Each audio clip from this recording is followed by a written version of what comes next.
Three factors generate extra risk for investors trading in penny stocks, which include low information, inconsistent trade volumes, and price volatility.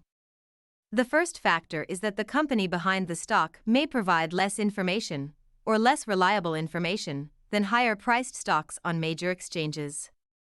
While some companies with stock traded in the OTC markets are successful businesses, most are either unproven businesses or failing businesses that have seen better days. They can no longer meet the requirements of a listing on the main exchanges. The lack of quality information on most penny stocks, no matter where they are traded, means there is a greater variance of opinion among investors. Not everyone agrees on their outlook of how well the company is doing or what its future prospects might be. The fact that the stock is below $5 tells us one idea is more prevalent among investors than all others: this company is about to fail. That thinking means most investors are nervous from the start. The greater variance in opinion combined with a negative expectation can drive larger swings in price, and various investors eagerly buy or impulsively sell. A second factor that adds risk is the inconsistent volume of shares traded.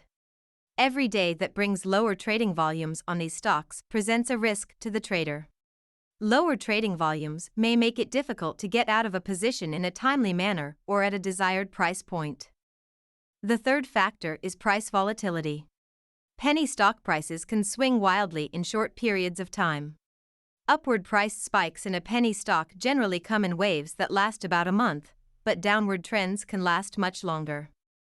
The low expectations and the potential for big fluctuations in volume create greater volatility in this class of stocks. Let's look at just how much more volatile penny stocks are compared to other classes of stock. The ranking of volatility in stock asset classes from least volatile to most volatile is: dividend-paying stocks, ETFs, large-cap growth stocks, small-cap growth stocks, penny stocks. Showing just how volatile penny stocks are compared to other stock classes is best done using comparison charts. We'll show three charts. Our first chart compares the volatility of large-cap growth stocks to the less volatile ETF and dividend-paying stocks.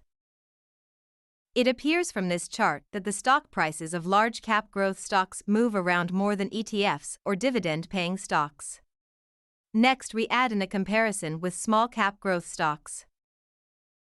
It appears from this chart that the stock prices of large cap notice that the stock prices of small cap growth companies moves around much more than even large cap growth stocks. People who choose to invest or trade in the small cap growth stock category can expect wild price swings in the value of their accounts. Finally, let's add in a comparison with penny stocks. As can be seen, the price swings seen in penny stocks dwarf all other stock asset categories. All traders love volatility when it means their holdings experience sudden and significant gains. This is the lure of more aggressive categories such as penny stocks. But volatility cuts both ways, and wise traders have a plan to protect their accounts from seeing sudden and significant losses by implementing a holistic trading process such as that found in this course. Our main goal for the upcoming quarter is to scale our engineering team. After recruiting our new CFO, the co-founders will now focus heavily on engineering recruitment. Training and onboarding our new Asia-Pacific sales team will also be a key focus.